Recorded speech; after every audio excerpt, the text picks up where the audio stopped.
In an old house on the edge of a small town, a little gray mouse named Milo lived in the attic. Unlike other mice who only searched for crumbs or seeds, Milo loved listening to sounds. At night, when everyone was asleep, he would perch by a small crack and hear the wind in the chimney, rain hitting the roof, and the ticking of the old wall clock. But what he most loved was one special sound. Among dusty trunks and forgotten items stood a violin. It was a little dusty now, and hadn't felt human fingers on its strings in a long time. But when the wind slipped through gaps, it sometimes sang softly on its own.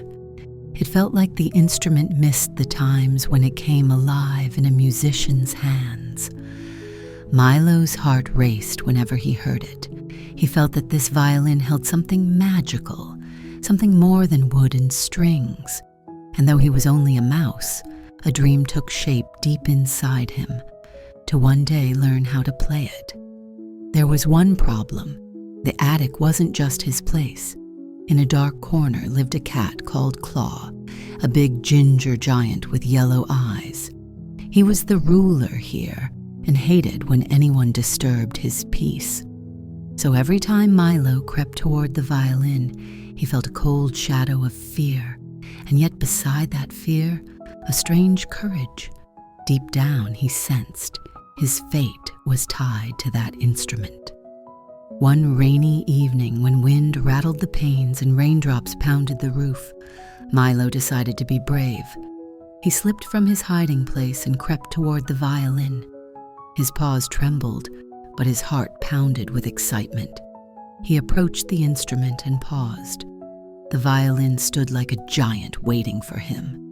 The strings glowed faintly in the moonlight, seeping through a round attic window. Milo reached out a paw and lightly touched one string. A gentle note rang, soft but clear. A wave of warmth passed through him. He tried again. More notes responded. Strange, but enchanting. Suddenly something stirred in the dark.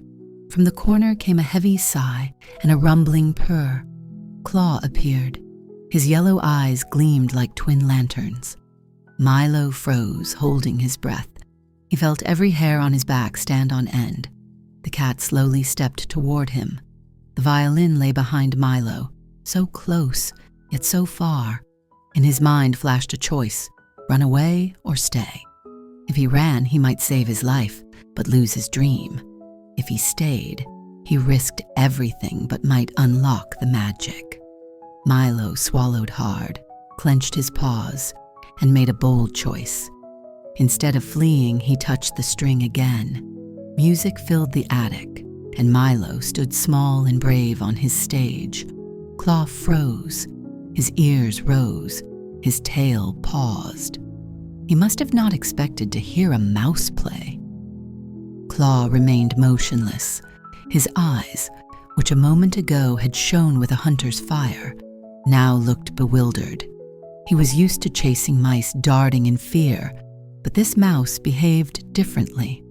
Milo stood before the violin. His paws were shaky, yet he held his place. The strings hummed under his touch, creating a melody that filled the attic with warmth and calm. The notes seemed to push back darkness and even soften the rain beyond the window. Claw slowly sat on his haunches, tilting his head to one side, listening. His tail twitched now and then, but his gaze held no hate. It was curiosity. It seemed the music touched something deep within him. "Is this real?" Milo whispered. He made another careful movement. The violin answered with a delicate tune. Though his paws weren't made for playing, he sensed the music guiding him, as if it whispered instructions. Claw gave a soft "Mer," startling Milo. But it wasn't a snarl. It sounded more like contentment. The cat lay down, resting his head on his paws, as though he listened to a concert. Milo could scarcely believe his eyes. The one he feared most now sat still, hearing his music. It gave him strength and faith. For the first time in his life, he felt that music could change not only moods, but even hearts, even in a predator like Claw. Milo inhaled deeply and carefully drew his paw across the strings. The sounds grew stronger, more confident, like the violin felt his resolve. For the first time, Milo no longer struck random notes. The melody began to shape itself, to become something special, something like a song. It was quiet yet powerful, filled with both worry and hope. Each note carried the heart of a tiny musician wanting to prove that even the smallest can be brave. Claw listened unmoving. From time to time, he opened his eyes and gazed at Milo. There was no scorn or threat, only interest and admiration. He no longer saw prey. He watched an artist performing just for him.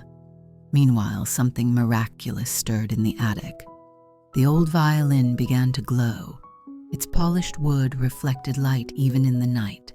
The melody filled every corner, and the rain outside seemed to hush, wanting to hear the tune too.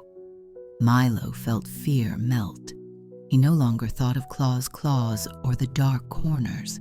A new strength rose in him, belief in his own voice. "This is a real miracle," he whispered. In that moment, the violin gave a single pure note, and Milo felt as if it spoke to him. "Do not fear, your courage and your music will make the world kinder." Claw stretched and purred softly, then turned his gaze to the window, where a thin sliver of starlight broke through. It felt as though the night waited with bated breath for the song. When the last notes faded, Milo felt warmth flow through his paws. The violin seemed alive. The little musician suddenly realized this was more than a tool. It held memory. Someone once poured their soul into its music. Maybe this violin belonged to a great musician, Milo mused aloud. As if answering, a faint vibration ran along the strings, and he felt the instrument accepted him. The violin chose him. He glanced at Claw. The cat sat quietly, tail swaying gently. He no longer looked threatening, just calm and attentive. "Do you hear it, Claw?" Milo whispered. "This violin does wonders."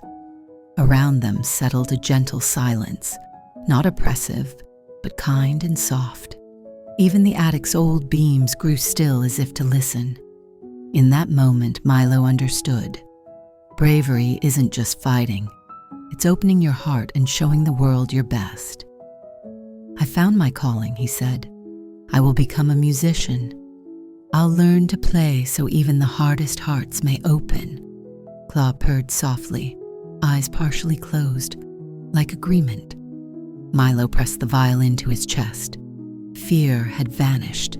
He felt excitement, challenges ahead, but he knew music would be his greatest friend and weapon. And for the first time, the tiny mouse felt truly big. The morning came and Milo woke different. A thrill pulsed in his chest. His paws fidgeted toward the violin. He knew the moment had come, not just to play for himself and Claw, but for others. Outside, under an old oak, creatures gathered. Sparrows, tits, hedgehogs, even a squirrel peered out of its hollow. They were used to everyday noise and quarrels, but tonight felt different.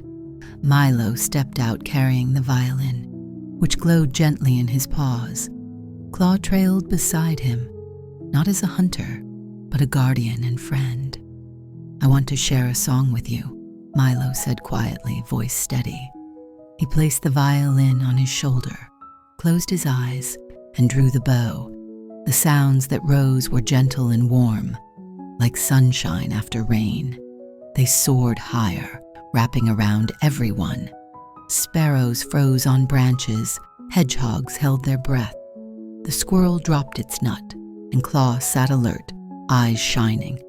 When the melody reached its peak, the fear and sorrows of small hearts seemed to fade, replaced by calm and joy. The creatures erupted in soft applause. Milo blushed. but pride filled his chest.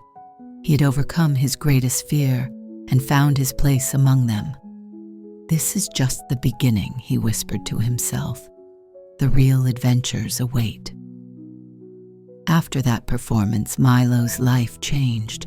He was no longer the timid mouse hiding in shadows. He was known as a musician, a friend who brought light into their yard. Each evening, as the sun dipped, creatures gathered by the old oak. Milo would take the violin and play songs, quiet, soothing, sometimes joyful and playful. Claw always sat beside him, guarding his friend from any fear. One day, a neighbor grandfather and his granddaughter wandered in. They heard the music and paused in awe. The girl listened closely, then whispered, "Grandpa, it's like a fairy tale." The grandfather smiled knowingly. Sometimes, even a small heart can gift happiness to others. Milo heard those words and understood. His music wasn't just notes. It was a gift he could leave to the world. Over time, his tunes became a symbol of unity and friendship in the yard. And everyone knew, if a little mouse could overcome fear and learn to play a song that made hearts tremble, then each of them could do something great. Milo, lifting the violin to his shoulder, would always repeat, "Courage's melody lives inside us all. Just dare to play it." And then, even the tiniest became great. Thank you for spending this time with me. If you enjoyed the story, give it a like and don't forget to subscribe so you don't miss the next one.